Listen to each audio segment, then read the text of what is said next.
Welcome back everyone to another episode of News Dose. Today we'll be going over more Insomniac leaks. If you haven't heard, Insomniac was hacked a while ago. They demanded 2 million from Sony. Sony refused to pay. So here we are. Now Sony has a huge challenge ahead of them. They've entrenched themselves into their traditional AAA premium quality $70 games formula, but their profit margins were 4% for last year. They've had high revenue but low profits. Now they've been exploring some methods to combat this issue. As we've talked about yesterday, they were thinking of splitting Spider-Man into 3 parts. But today, could they be going third party? In other news, we also have a huge milestone that PlayStation has hit. They've sold 50 million units. Alright, first up here, we've got Square Enix's financial statements for the year ending 31st March 2023. Now, they had a turnover of 252 million. I'll put the image up on the screen for you to see as well. But after all the fees and all the costs, they are left with 156 million profit for the financial year. However, this does incorporate the 105 million they received as profit from the sale of their Western studios, Crystal Dynamics, Eidos Montreal, as well as the IPs owned by those studios, like Tomb Raider and Legacy of Kain. So if we factor that into this and minus that from the total profit, they are left with 50 million profit for the year, which in my opinion is horrible. Granted, they made Final Fantasy 16, and that was the only major title released this year. And it also was a timed exclusive to PlayStation.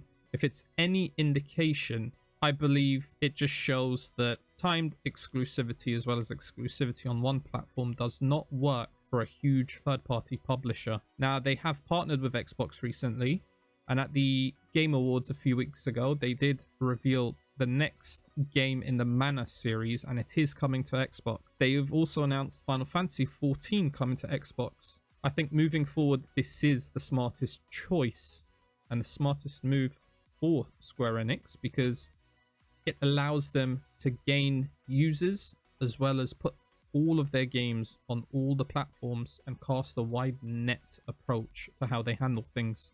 At the end of the day, I believe Square Enix holds some of the most treasured, most valuable IPs in the gaming industry, one of them being Final Fantasy, and I'd hate for them to go bankrupt. The PS5, on the other hand, has achieved a sales milestone of 50 million consoles worldwide as of December 9th, 2023. The PS5's sales trajectory is now just 1 week behind the PS4. It used to be a 2-month gap back in July when the PS5 hit a 40 million milestone. So in the span of about 6 months, it has sold an extra 10 million units. In Europe, however, it has experienced a significant sales increase of about 376% in November. Now, Sony has stated that they are trying to sell 25 million units in this fiscal year, in the current financial year. In my opinion, I don't think they're going to hit this milestone, but they have sold 10 million units in 6 months, so who knows. They did say they are trying to balance profitability as well as sales numbers, so we'll see how it goes. At the end of the day, a big install base means more games will be coming to the platform. So congrats Sony, congrats PlayStation, hope you have a good one. Alright, moving on here, we've got the Insomniac leak again. Now, one of the things that was also leaked was the budgets and the revenue breakdown for Insomniac. I believe the revenue breakdown is out of date, but the budgets that were given to these games is ridiculous. So I'll be putting it up on the screen in a bit, but Miles Morales was given a budget of $156 million. Now, Miles Morales acted as a stepping stone game, a game that sort of takes place in between the events of Spider-Man 1 and 2 and would be leading up to 2, but to use resources from the base game as well as models, animations, etc., it would be easier to create, but A budget of 156 million is just astounding. Now, the Spider-Man 1 remaster, even a remaster costs 39 million, which isn't a problem, I guess. It's not that big. Ratchet and Clank was about 81 million, but Spider-Man 2 comes in at a whopping $315 million budget. Spider-Man 3 is projected to be 385 million, an increase of 70. But this just goes to show that Sony's model, the traditional premium AAA model of giving you AAA premium quality games, is just becoming more and more hard to work with. They are contemplating whether it's a good idea to invest this money into smaller projects, maybe possibly 1 or 2 AA projects. You get more bang for your buck.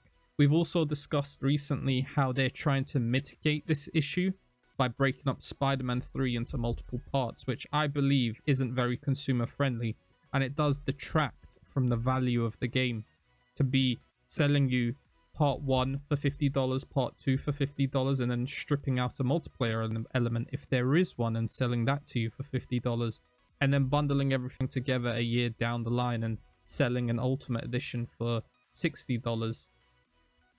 Now, as I've said, they are toying around with the idea of funding smaller projects, and I believe for Sony this would be a wiser move. They have a plethora of IPs, and if it's any indication from these leaks, as we've discussed yesterday, Insomniac has become a Marvel factory machine. It would be nice to see possibly a Ratchet and Clank game. Now, they have said that they'll be working on it according to the roadmap, but we also want to see Jak and Daxter. We also want to see Ratchet and Clank. We also want to see the other superhero game, Infamous. There's a ton of IPs that they can utilize. We want to see SOCOM, Resistance, Killzone. These things will compete with Xbox. Xbox has all the shooters down. Xbox has all of the RPGs down. So not only will you be funding a smaller project, people will have to think creatively to be able to use this money and make it last. At the same time, it will offer up an opportunity for Sony's developers to be able to make something creative, something that doesn't require manpower or be graphically intense, to have it be stylish like Xbox does with Sea of Thieves or Blade or Grounded. And not only that, but it's also good for Sony because it costs less. Ghost of Tsushima had a $60 million budget, but it ended up making upwards of 300-400 million. To be creative is the soul of the industry. A lot of people think Sony is creatively bankrupt, but if they go down this path, I believe it would be best for them. I believe it's in their best interest to go down this path. Speaking of Sony again, as I've mentioned, they are in a bit of trouble because they have created a bubble for themselves where their games require a high budget and then requires a high amount of sales to be able to break even. A lot of their games fit one structured formula, which is the third-person, over-the-shoulder, action-adventure, cinematic, set-piece games. Now, they are also toying around with the idea, like similar to Xbox, of bringing their services to PC to expand their platform, their ecosystem, and bring it to more players.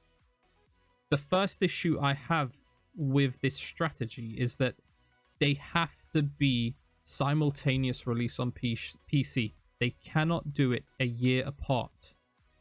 And secondly, they have to adopt a system where you buy it once and you have access to it regardless of where you play, very similar to Xbox. But mobile is the biggest revenue source for the video game industry. It is responsible for 49% of the revenue. And Sony needs to expand to keep themselves afloat. Not only that, but it also offers up an opportunity to, again, diversify their portfolio, to be creative, to do things that they're uncomfortable with, which in return breeds competition, breeds creativity. Now, a lot of Sony ponies have said that Sony will never bring their games to PC day and date. Sony will never go multi-platform. I don't think this is an indication of them going third party, but I do believe that they are starting to think about taking PC, mobile, and streaming very seriously. They have increased the price of their subscription service, but they haven't offered anything in return. Their streaming service is horrible. Sure, the quality is great, but the value is just not there for the consumers as well as the players.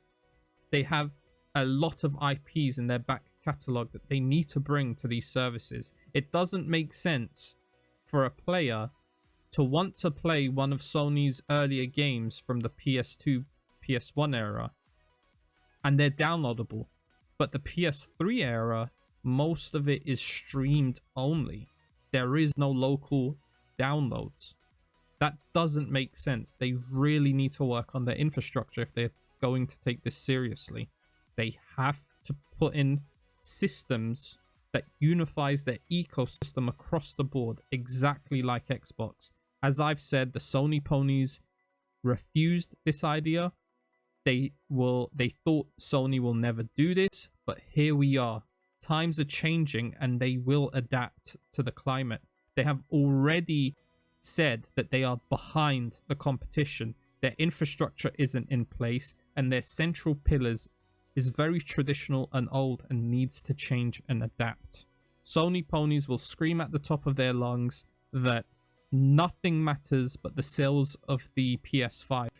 Well, as I've discussed, it sold 50 million units, but the sales data of their games have a low attach rate. The PS4 has 136 million units sold lifetime. Why is it that Spider-Man only sold 22 million? Ghost of Tsushima sold a couple million.